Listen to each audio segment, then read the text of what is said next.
Isabella, Belle, Vance stood frozen behind the kitchen door, her homemade lemon tart forgotten, as her brother Ethan's condescending laugh echoed through the lavish estate. "Honestly, she's such a burden," Amelia chimed in. "Sometimes I wish Belle would just have an accident, disappear entirely." The words twisted in Belle's gut, a final, brutal confirmation of their true feelings. Without a sound, she left the tart on the counter, slipped out the back, and silently vowed they would get their wish, just not in the way they imagined. The cool evening air did little to quell the inferno raging within Isabella, Belle Vance. Her hands, still smelling faintly of cinnamon and apple, trembled slightly as she pulled the heavy wooden door shut, the clinking of ice in glasses and the drone of her family's laughter fading into a distant, mocking hum. Their casual cruelty, so familiar and yet so devastating when stripped bare, had finally snapped something vital within her.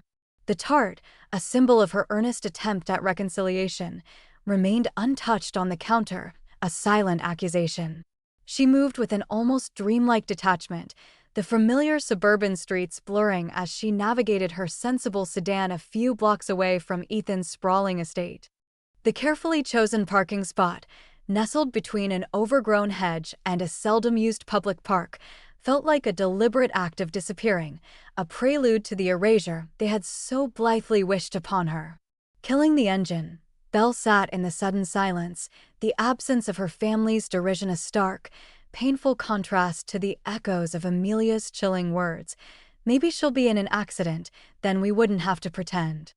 The words were meant as a casual barb, a throwaway line in their cruel comedy, but they had burrowed deep, germinating into a cold, fierce resolve. Her fingers, still steadying, found her phone. The familiar contact for Chloe Reed, her oldest and most fiercely loyal friend, was a beacon in the encroaching darkness.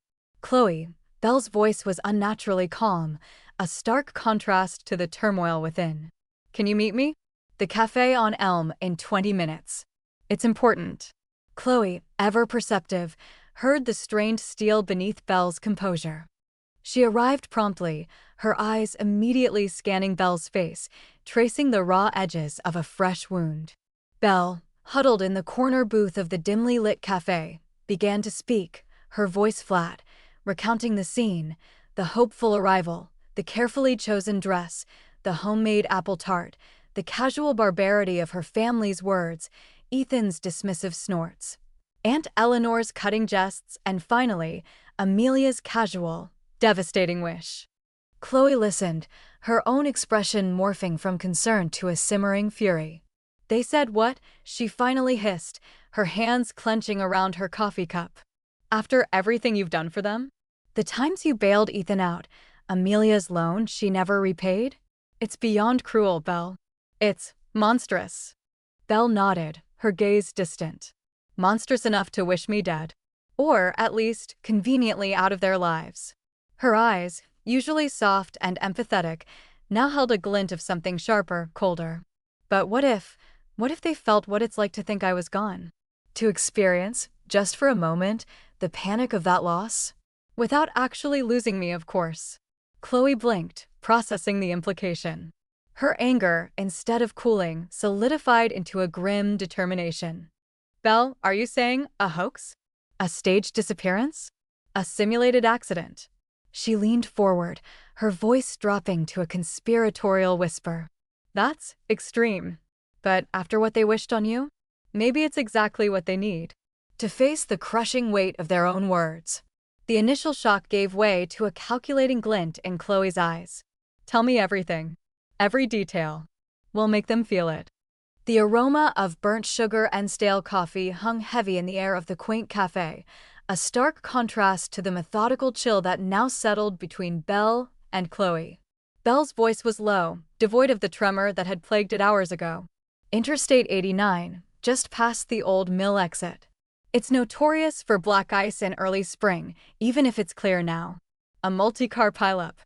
She needs to be found by a passerby, not involved in a direct collision, just a secondary impact that sent her off the road." Chloe nodded, her brow furrowed in concentration. "Head trauma, internal injuries. Severe." Critical condition, unstable. We need to make them believe she's teetering on the edge, but not definitively gone. That fear, that uncertainty, that's the fuel. They painstakingly sketched out the scenario, every detail calibrated to maximize impact and credibility. Chloe, drawing on her brief stint as a medical assistant, outlined the language to use, the tone, the evasiveness necessary to maintain the illusion without raising immediate suspicion. Amelia's the target, Belle stated, her gaze unwavering. She made the wish.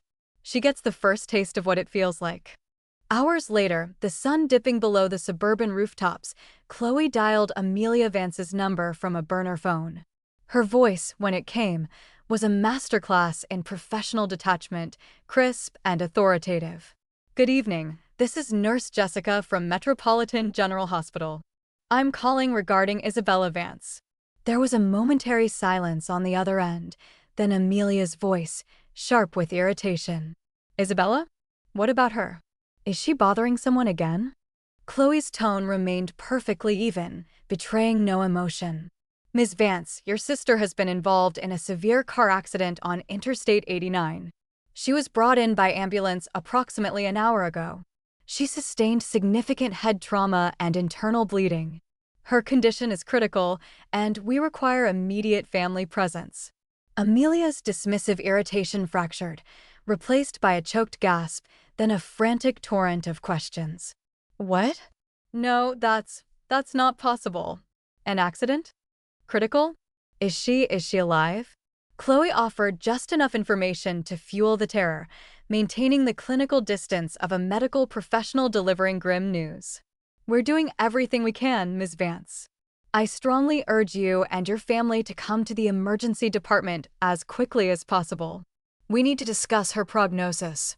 Belle, observing from the passenger seat of Chloe's car, felt a strange coldness settle in her stomach as Chloe ended the call. They had parked several blocks from Ethan's estate, Belle retrieving her own car before driving separately, in silence, toward Metropolitan General. They chose a multi-story parking garage directly across from the hospital's chaotic emergency entrance, finding a spot on the 4th level with a clear, unobstructed view. Belle, cloaked in the shadows of the concrete structure, felt an unnerving calm. The vindication was a subtle hum beneath her skin, a quiet triumph in the face of decades of disregard. It wasn't long before the first vehicle screeched to a halt at the ER entrance, Ethan's obsidian black SUV, its chrome glinting under the hospital lights. He emerged first, his usually impeccable suit disheveled, his face a mask of panicked confusion. His eyes, usually cool and calculating, darted frantically, searching. Then Amelia, stumbling out, her designer bag askew, tears already streaking her carefully applied makeup. Aunt Eleanor followed, her usually pinched features distorted by genuine distress, Uncle Robert a grim shadow beside her. Even Cousin Liam, usually aloof, jumped out, his phone already pressed to his ear, undoubtedly attempting to reach Belle. They surged towards the entrance, a disoriented, desperate cluster, their carefully constructed facades crumbling under the weight of a manufactured crisis. Belle watched them disappear inside, a peculiar mixture of grim satisfaction and an almost detached curiosity warring within her. Her phone buzzed relentlessly in her pocket, a cacophony of incoming calls and frantic texts from her family, but she didn't even glance at it. Not yet. She wanted them to suffer, just for a little while longer. To feel the sting of helplessness, the agonizing uncertainty, before she unveiled the true nature of their predicament. The agonizing half-hour stretched into an eternity for the Vance family, but for Belle, perched serenely across the street, it was a finely tuned symphony of delayed gratification. She watched, detached yet acutely aware, as the vibrant panic she'd orchestrated rippled through her once unshakable relatives. Finally, the heavy hospital doors swung open, disgorging Ethan. His meticulously coiffed hair was disheveled, his expensive suit rumpled, and the confident veneer he usually wore like a second skin had cracked, revealing raw confusion and a flicker of terror. He clutched his phone, pacing erratically, a predator stripped of his usual control. Belle's phone, which had been vibrating incessantly with calls from Ethan, Amelia, and even a tearful Aunt Eleanor, now chimed with a fresh incoming call from her brother. She let it ring once more, a deliberate beat, before answering. Her voice, when it came, was a study in calm, a stark contrast to the chaos she knew was swirling around him. "Hello, Ethan." A choked gasp, then a torrent of incoherent relief spilled from the other end. "Belle? Oh my God, Belle. Where are you? Are you all right?" "The hospital said you were in an accident, critical condition. I'm perfectly fine, Ethan," she interrupted, her tone flat, devoid of emotion. "And I'm watching you." The silence that followed was palpable, heavy with his disbelief. Belle could almost picture his brow furrowing, his eyes scanning the street, searching for her. His relief, an ugly, fleeting thing, curdled swiftly into something familiar: anger. "Watching me? What in God's name are you talking about, Belle? This isn't funny. You put us through hell. Do you have any idea?" "Oh, I have a very good idea, Ethan." Belle cut him off again, her voice still quiet, yet laced with an undeniable steel. "I have a very clear idea of what it feels like to be put through hell. Years of it, actually. Every condescending glance, every snide remark, every dismissive laugh at my expense. It's been a lifetime of watching you and Amelia treat me like a persistent, embarrassing stain on the family tapestry. Your 40 minutes of panic? That was just a taste." She paused, letting that sink in, letting the weight of her words resonate in the strained silence. "Do you remember the barbecue, Ethan? Just this afternoon? Before my alleged accident." She could hear him sputtering, trying to form a defense, but she pressed on, relentless. "You and Amelia, huddled by the grill, whispering. I heard you. Every ugly, casual word. How I'd never amount to anything. How my new job was just another one of my phases. And then Amelia. Sweet, impressionable Amelia, wishing I'd be in an accident. Just casually, mind you. A little wish for a little inconvenience. Well, here we are."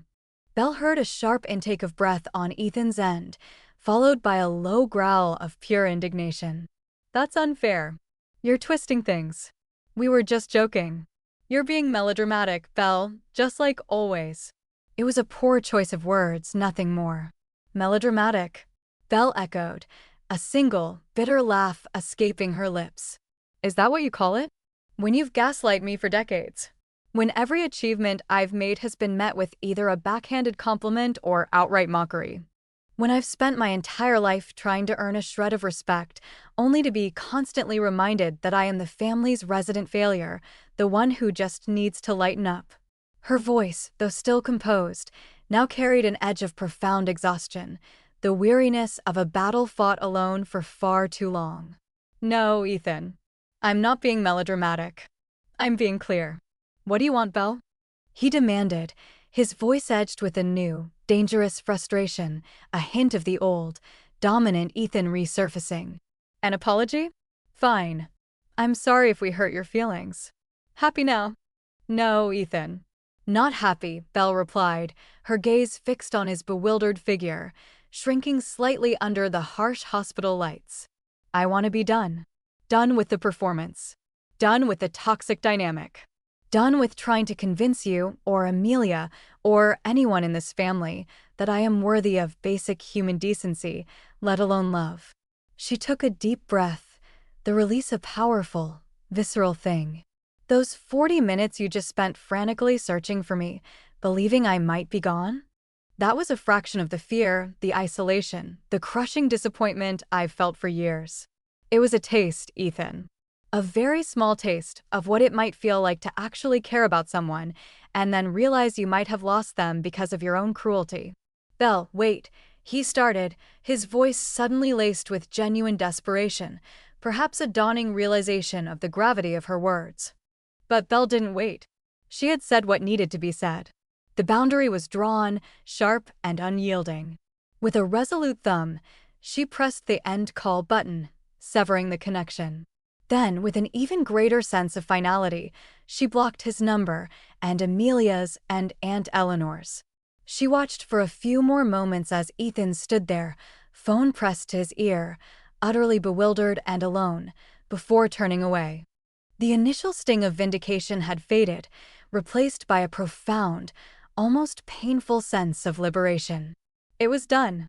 The days following the hospital stunt passed in a blur of focused ambition for Isabella Vance. The initial high of witnessing her family's panic had settled into a quiet, almost meditative determination. It wasn't about revenge. It was about reclaiming the self that had been chipped away by years of dismissiveness. She plunged headfirst into her new role as marketing director at Sunset Hospitality Group, finding solace and validation in the professional world her family had always scoffed at. Her innovative campaigns and sharp insights quickly caught the attention of CEO Catherine Sterling, who lauded Belle's strategic prowess during a company-wide meeting. Accolades, once a distant dream, now felt earned and authentic. Belle thrived, building a reputation not on family ties or social maneuvering, but on pure merit and undeniable results. Her phone, however, remained a battlefield. The screen lit up relentlessly with calls and texts from Ethan, Amelia, and even Aunt Eleanor. The messages swung wildly, a jarring pendulum from furious accusations of cruelty and manipulation to tentative, almost pathetic pleas for an explanation. Belle read some, deleted most, her finger hovering briefly over Ethan's name before she pressed block on Aunt Eleanor's number entirely. She knew they were cycling through anger, confusion, and a burgeoning guilt, exactly as she had predicted. But the noise, the emotional chaos they generated, was no longer her problem to manage. She had drawn a line, and for the first time in her life, she was steadfastly on her side of it. Then, 3 weeks after the incident, a shadow fell across her office doorway. Belle looked up from her meticulously organized desk to see Ethan Vance, not in his usual impeccably tailored suit, but in a slightly rumpled jacket, his tie loosened, and lines of genuine fatigue etched around his eyes. He looked, for lack of a better word, worn. The usual arrogance that clung to him like a second skin was conspicuously absent, replaced by a vulnerability Belle had never witnessed. "Belle," he began, his voice surprisingly soft, a stark contrast to his usual booming authority. "Can we talk? Just 5 minutes."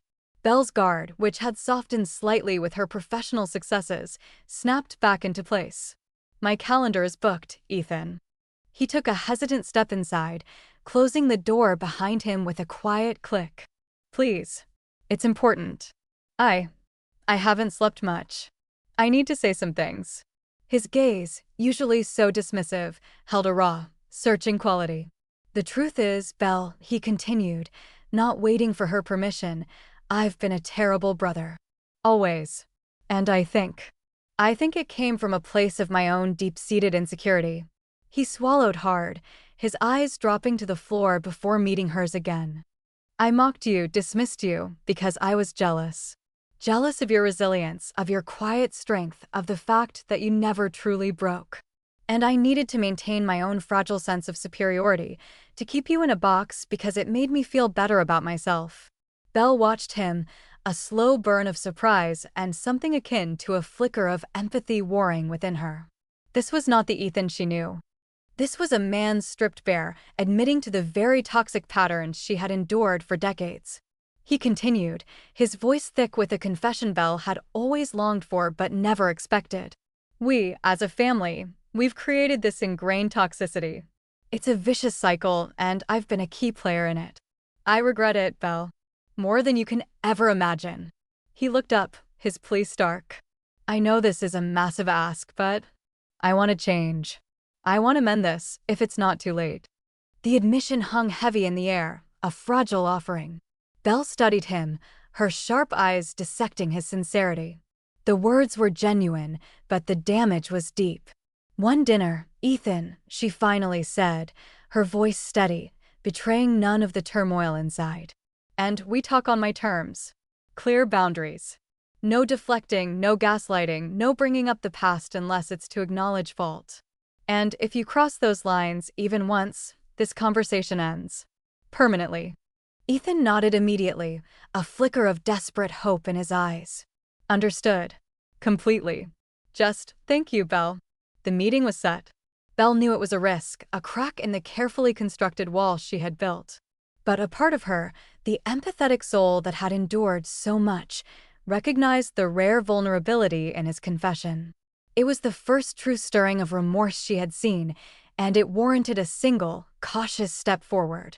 The gilded fig, a beacon of understated luxury, was Ethan's choice, a silent acknowledgement of the gravity of their meeting. Belle arrived punctually, finding him already seated at a secluded corner booth, a crisp, dark suit replacing his usual casual designer wear, an uncharacteristic sartorial effort that spoke volumes of his earnestness. His eyes, usually sharp with a predatory glint, held a weary vulnerability she hadn't seen since they were children, before the weight of expectation and the lure of superficial success had hardened them. The clinking of silverware, the murmur of other diners, all faded into background noise as their eyes met across the polished mahogany. He began without preamble, a low, steady voice unlike his usual booming pronouncements. "Belle, I need to tell you everything." He confessed how his initial dismissiveness, born from a competitive streak and a need to assert older brother dominance, had morphed into an ingrained habit, a casual cruelty he'd stopped noticing. "It became a reflex, Belle. A cheap laugh, a way to feel superior when my own world felt shaky." He ran a hand through his impeccably styled hair, a gesture of rare agitation. "I saw your resilience, your quiet strength, and it threatened me. It highlighted everything I wasn't, everything I'd sacrificed for what I thought was success." He pushed on, his gaze unwavering, a raw honesty etched onto his face. "I minimized your achievements, your promotions, your quiet victories, because every step forward you took felt like a step backward for me. I needed to keep you small, to keep you in that convenient box I'd built for you, so I could stand taller. The truth is, I was jealous. Profoundly and bitterly jealous of your capacity for genuine joy, your ability to build something real without the endless pretense." His admission hung in the air, heavy with unspoken years of regret and suppressed truth. Belle watched him, her own heart a complex tangle of old wounds and nascent hope. This wasn't the arrogant Ethan she knew. This was a man laid bare, his pride stripped away. A part of her, the wounded part, wanted to lash out, to demand more, to make him grovel for every cruel word. But another part, the empathetic soul that had endured so much, recognized the rare vulnerability in his confession. It was the first true stirring of remorse she had seen, and it warranted a single, cautious step forward. "Ethan," she said softly, her voice steady, "I hear you. And what you've said, it means something." She took a deep breath. "I'm not saying I forgive everything, not yet. But I can offer you a conditional forgiveness. Not for you, not entirely. For me. For my own peace, so I can finally let go of the anger." She leaned forward slightly, her gaze firm, establishing the new terrain. "If we are to even consider rebuilding anything, there are non-negotiable conditions." She ticked them off on her fingers, her tone devoid of emotion, purely transactional. "First, active accountability. If Aunt Eleanor or anyone else makes a snide remark, you don't just stay silent. You challenge it. You defend me. Second, honest communication about your own insecurities. No more deflecting, no more hiding behind mockery.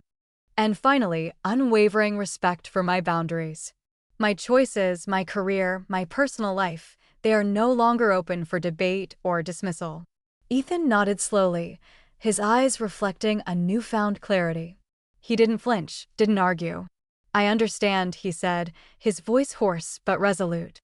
"And I accept. Every single condition. I promise consistent effort, Belle. I promise to prove it." The weight of his words settled between them, a fragile new foundation laid on the rubble of their past. The next morning, a frantic pounding on Belle's apartment door jolted her awake. She opened it to find Amelia, a ghost of her usual polished self. Amelia's designer clothes were rumpled, her hair a tangled mess, and her eyes, red-rimmed and swollen, spoke of a night spent in tearful torment. "Belle," Amelia choked out, her voice raw with an agony Belle had never heard from her before. I have to talk to you." Belle, though still wary, stepped aside. Amelia stumbled in, collapsing onto Belle's small sofa, burying her face in her hands. "I'm so sorry, Belle. God, I'm so sorry. I couldn't sleep. All I could see was your face, hear my own disgusting words, thinking you were dead. The last thing I said to you was that I wished you were in an accident. How could I?" Her voice broke into a wretched sob. The panic at the hospital, it was pure terror. And then when you answered, the rage was just a shield. Because the shame was unbearable. The horror of knowing I wished that on my own sister. I followed Ethan. I wanted his approval. I thought that's how families were. Mocking you, putting you down, it became a habit, an ugly, ingrained habit. Belle listened, a complex mix of emotions swirling within her. The raw honesty, the genuine remorse in Amelia's trembling confession, was unlike anything she'd ever witnessed from her sister. It wasn't just fear of repercussions, it was a profound, gut-wrenching realization of her own cruelty. Belle walked over and sat opposite her, her gaze steady. "I accept your apology, Amelia," she said, her voice firm but devoid of malice. "But like I told Ethan, an apology is a start, not an ending. It requires consistent change." Amelia looked up, her eyes pleading. "Anything, Belle? Please. Just tell me what I have to do." "You have to actively defend me, Amelia," Belle stated. "When Aunt Eleanor makes her snide remarks or anyone dismisses my choices, you have to challenge it. You have to respect my decisions, even when you don't understand them. And you have to stop seeking validation by tearing others down, especially me." Belle watched her sister's face, searching for any sign of resistance, but found only solemn acceptance. Amelia nodded, wiping tears from her cheeks. "I understand. I promise. I will." In the subsequent weeks, the shifts in the Vance family dynamic, though subtle, were undeniable. At the next family dinner, when Aunt Eleanor launched into a familiar monologue about Belle's unconventional career path and how she still hadn't found a nice husband, Ethan cleared his throat pointedly. "Eleanor," he interrupted, his tone even, "Belle's career is thriving. She's a director at Sunset Hospitality. That sounds quite conventional and successful to me." Amelia, instead of giggling or shrugging, chimed in, "And her personal life is exactly that, hers. We should be proud of her achievements, not questioning them."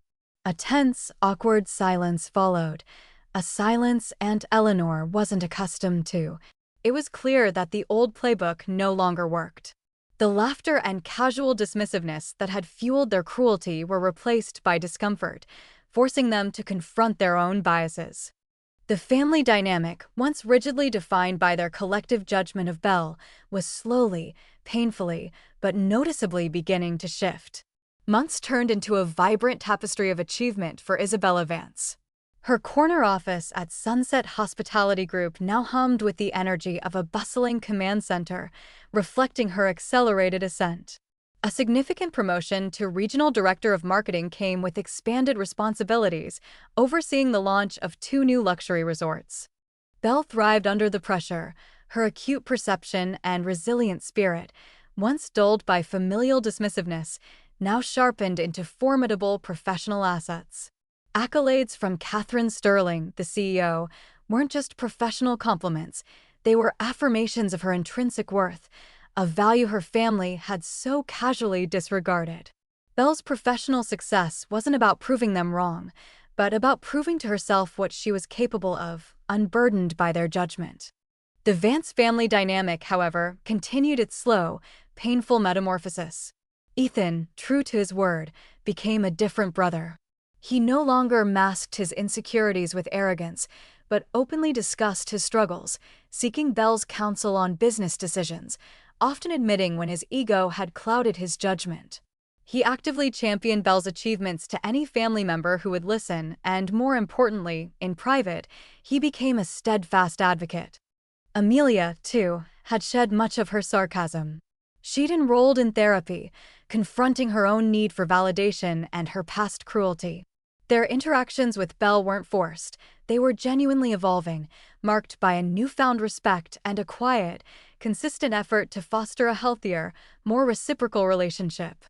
Family gatherings, once minefields of passive aggression, now held moments of genuine connection, interspersed with the awkward silences that followed Aunt Eleanor's attempts at her usual cutting remarks. Aunt Eleanor, once the unchallenged queen of family gossip and veiled insults, found herself increasingly isolated. Her sharp-tongued observations, which used to be met with appreciative chuckles from Ethan or Amelia, now hung in the air, unanswered, sometimes even met with a pointed change of subject. Her audience had dwindled, her power diminished. One quiet afternoon, she called Belle. The conversation was stilted, hesitant. Eleanor, her voice devoid of its usual caustic edge, offered a grudging, almost whispered apology. I suppose I wasn't always fair, Isabella. We were all a bit blind. I'm sorry. It wasn't a grand confession, but it was sincere enough, a subtle acknowledgement of wrongs that Belle knew she would never have received without the drastic catalyst. Then came the seismic shock in Ethan's professional world. A major client, Sterling Financial ironically, a firm with ties to Catherine Sterling's broader network abruptly withdrew their multi-million-dollar account. The reason, conveyed discreetly through a mutual contact, was clear: concerns about integrity and leadership style, particularly in handling subordinate relationships. It was a direct consequence of Ethan's ingrained arrogance, his tendency to dismiss and belittle those he deemed beneath him, a pattern he hadn't fully shed in his professional sphere. The blow forced Ethan into a profound reevaluation, not just of his relationship with Belle, but of his entire persona. He saw, in stark relief, how his lack of personal integrity had cost him dearly, professionally and personally. He called Belle, his voice raw with a humility she'd never heard, seeking her unique perspective, not as a victim, but as someone who had navigated similar battles of self-worth. Belle, sitting in her sun-drenched apartment, reflected on it all. The hospital stunt, a memory that still sometimes pricked with a phantom ache of betrayal and desperation, had been painful. But it had served its purpose. It was not an act of revenge, but a desperate, necessary catalyst. It had forced her family, particularly Ethan and Amelia, to confront the crushing weight of their words and the chilling void that would be left in her absence. It had freed her. No longer did she crave their validation, their grudging acceptance. Her life was no longer defined by their opinions, but by her own achievements, her genuine friendships, and her unwavering self-respect. She had built a life authentically her own, flourishing in her career, surrounded by true allies and forging new, healthier connections, even with the remnants of her fractured family. True victory, she realized, wasn't about making them suffer, but about the powerful, liberating act of self-reconstruction and living entirely on her own terms. The scars of the past remained, but they were now unseen, woven into the resilience that defined her.